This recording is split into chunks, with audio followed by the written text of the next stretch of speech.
अगर मैं आपसे कहूं कि एक कंपनी पूरे कंट्री को तबाह कर सकती है, उसका एग्रीकल्चर, उसकी मिलिट्री, इकोनॉमी, मीडिया सबको बर्बाद कर सकती है, तो शायद आप में से बहुत लोग इस बात का यकीन नहीं करेंगे, लेकिन ये सच है। दोस्तों, ये एक ऐसी कंपनी थी जिसने पहले तो लोगों को कैंसर का मरीज बनाया। फिर जब लोगों ने उसके खिलाफ आवाज़ उठाना शुरू की तो उनको उन्हीं की मिलिट्री से मरवाना भी शुरू कर दिया और मीडिया को खरीद कर उन्हें ही ब्लेम करते हुए उनको फांसियों पर लटका दिया। दोस्तों, ये सुनने में बहुत ही अजीब लगता है, और पता है उससे ज़्यादा अजीब क्या है? उस कंपनी को आप में से बहुत लोग जानते हैं, लेकिन क्या करें, है तो ये भी एक राज की ही बात। तो आइए आज इस राज से भी पर्दा उठाते हैं। 1833 लंदन, एक बहुत ही बड़ा बिजनेसमैन जिसका नाम था सैमुअल बेसिकली सी शेल्स का बिजनेस करता था।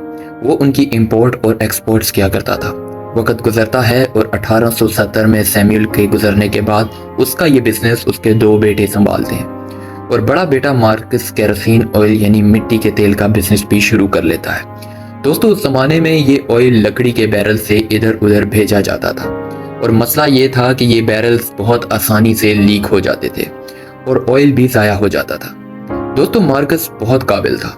उसने इस मसले को हल करने के लिए ऑयल टैंकर्स बनाए ताकि ऑयल डायरेक्टली सी पोर्ट्स में खड़े टैंक्स में डाला जा सके। 1892 में पहली बार मार्कस के बने हुए ऑयल टैंक्स की वजह से ये ऑयल स्विस कैनाल को क्रॉस करके एशियन मार्केट्स में पहुंचाया गया, जैसे थाईलैंड, इंडोनेशिया, जो उस वक्त ब्रिटिश एम्पायर के कंट्रोल में थी। और पहली दफा था कि एशिया और यूरोप की ऑयल सप्लाई आपस में कनेक्ट हुई। दोस्तों, इस जमाने में एक और कंपनी थी जो ऑयल का काम कर रही थी।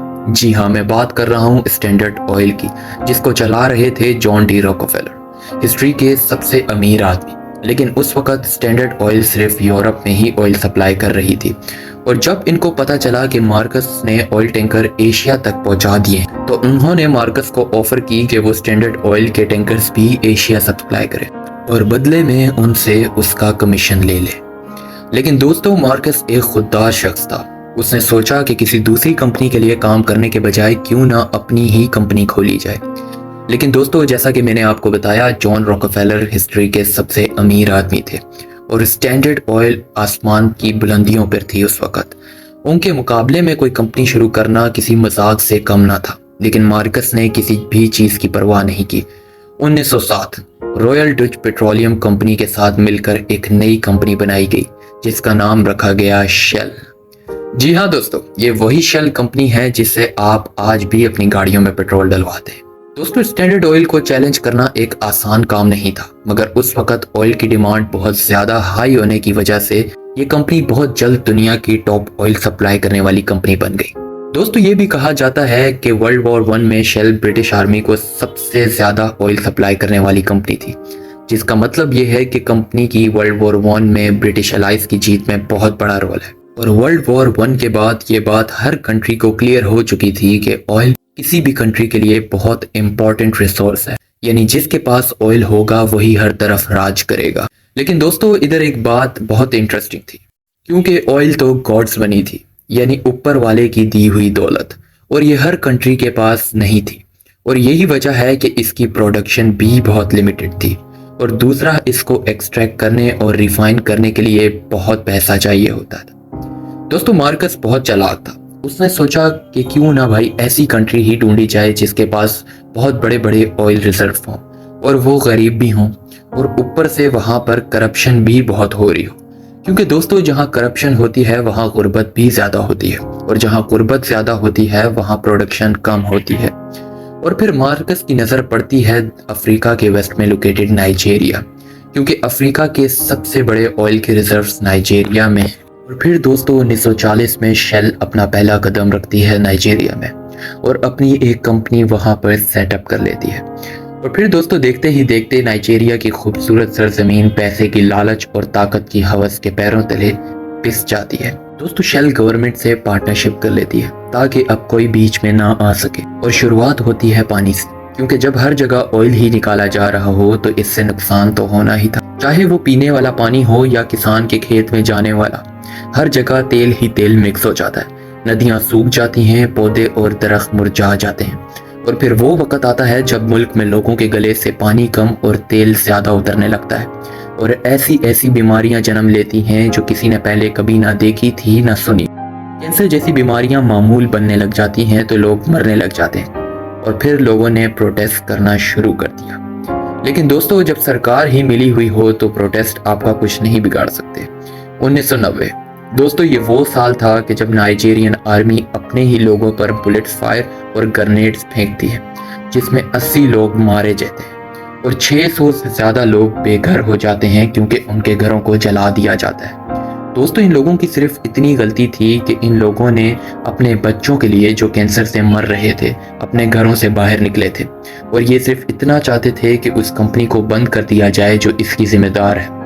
दोस्तों, इस सब के होने के बाद भी शेल को कोई खास फर्क नहीं पड़ा और 3 साल बाद 1993 में एक और पाइपलाइन के खिलाफ प्रोटेस्ट किया गया, जिसमें शेल के कहने पर नाइजीरियन आर्मी ने अपने ही लोगों को स्ट्रेट फायरिंग की और 10 से ज़्यादा लोग घायल हो गए।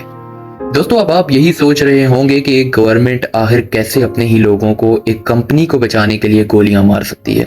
इसका जवाब है, शेल ना सिर्फ गवर्नमेंट को बल्कि आर्मी जनरल्स को भी बहुत ज़्यादा पैसे दे रही थी और पैसे ही नहीं, वो उन्हें स्पेशल गन्स और मिलिट्री हेलीकॉप्टर्स के साथ साथ शिप्स भी दे रही थी। अब जब गवर्नमेंट और मिलिट्री ही आपकी हो तो प्रोटेस्ट की वैल्यू ही नहीं रहती। दोस्तों, शेल ने अपने पैसे की ताकत से सबको खामोश करवा दिया था, लेकिन एक बंदा ऐसा भी था जो खामोश नहीं बैठा, जिसका नाम था केन सारो-विवा। केन एक राइटर और एनवायरमेंटल एक्टिविस्ट था। केन ने शेल के खिलाफ एक ज़बरदस्त मूवमेंट चलाना शुरू कर दी। Press, school, colleges, universities, hospitals, हर जगह केन ने पहुंचकर लोगों को ये समझाया कि शेल उनकी जिंदगियां बर्बाद कर रही है। देखते ही देखते केन के साथ बहुत सारे लोग जमा होने लगे, जिनका सिर्फ एक ही मकसद था कि शेल को मुल्क से बाहर निकाला जाए। दोस्तों, शेल ने केन को मुंह मांगी रकम देने की कोशिश की, लेकिन केन बिकाऊ नहीं था और केन के साथ लोगों की बहुत बड़ी तादाद होने की वजह से इसको खामोश करवाना शेल के लिए मुश्किल हो रहा था। दोस्तों, केन और उसके लोगों ने शेल की बेस को कमजोर करना शुरू कर दिया। वो तेल ले जाने वाली गाड़ियों को रास्ते में ही रोक लेते थे और इंजीनियर्स को पकड़कर उन्हें डराने धमकाने लगे कि वो शेल को छोड़कर अपने देश वापस चले जाएं, वरना उनके साथ अच्छा नहीं होगा। दोस्तों, केन का ये प्लान काम कर जाता है और तारीख में पहली दफा शेल के ऑपरेशंस रुकने लग जाते हैं। शेल को एक धचका लगता है क्योंकि एक आदमी उनके रास्ते में सबसे बड़ी मुसीबत बन जाता है। फिर शेल एक मीटिंग अरेंज करवाता है जिसमें वो नाइजीरियन इंटेलिजेंस के साथ बैठकर केन को खत्म करने का प्लान बनाता है और कुछ हफ्ते बाद केन के गांव के 4 लोकल चीफ्स को बहुत बेदर्दी से कत्ल कर दिया जाता है और इसका सारा इल्जाम डाल दिया जाता है केन के सिर पर।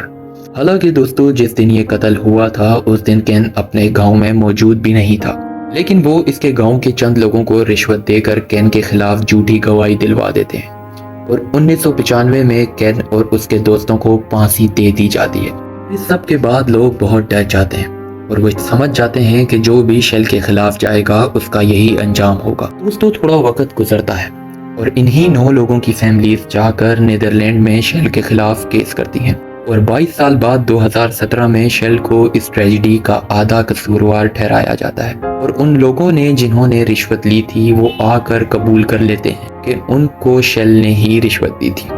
लेकिन एक कंपनी जिसके हाथों पर इतने ज्यादा लोगों का खून हुआ था, उसे सिर्फ $15 मिलियन का फाइन करके छोड़ दिया जाता है। दोस्तों, 2018 में एक प्राइवेट प्रॉपर्टी का डेटा लीक होता है जिसमें पता चलता है कि शेल ने $1.3 बिलियन की प्रॉपर्टी नाइजीरियन मिनिस्टर्स और जनरल्स को गिफ्ट की थी। दोस्तों, नाइजीरिया में हालात एक बार फिर बदलते हैं। दिसंबर 2011 में 40 से ज्यादा ऑयल बैरल्स नाइजीरियन रिवर में लीक हो जाते हैं और दरिया काला हो जाता है। इस दरिया में रहने वाली हर मछली मर जाती है और जिन खेतों के पास से ये दरिया गुजरता है वो भी खत्म हो जाते हैं। और 2017 में एक स्टडी आती है जिसमें पता चलता है कि जो औरतें नाइजीरियन रिवर के 10 किलोमीटर के रेडियस में रहती हैं, उनके बच्चे के इस दुनिया में आने के बाद पहले महीने में मर जाने के चांसेस 50% है और बचने की सूरत में उनके मेंटली या फिजिकली डिसेबल होने के चांसेस 40% है। ये देखने के बाद लोगों में एक आग सी लग जाती है और नाइजीरिया में लोग अपनी गन्स लेकर शेल के खिलाफ लड़ रहे हैं। एक खाना जंगी सी सिचुएशन इस वक्त नाइजीरिया में बनी हुई है और इसकी वजह है सिर्फ एक कंपनी और उसकी लालच। दोस्तों, तारीख गवाह है कि इंसान ने पैसे और ताकत की लालच में आकर बहुत बड़ी गलतियां की کیونکہ وہ یہ بھول جاتا ہے کہ اس دنیا کی عدالت کے سوا ایک اور عدالت ہے جدھر اس نے جواب دینا ہے۔ ہمارے اس چینل کو بنانے کا بنیادی مقصد یہی ہے کہ ہم آپ کو ان باتوں کا بتائیں جو آپ سے چھپا کر رکھی گئی۔ ہمیں کمنٹ کر کے ضرور بتائیں کہ آپ کو یہ ویڈیو کیسی لگی۔ ہمارے اس چینل راز کی بات پر آنے کا بہت شکریہ۔ اگر آپ کو یہ ویڈیو پسند آئی تو اس کو لائک کریں اور ہمارے اس چینل کو سبسکرائب کریں۔ ملتے ہیں نیکسٹ ویڈیو میں۔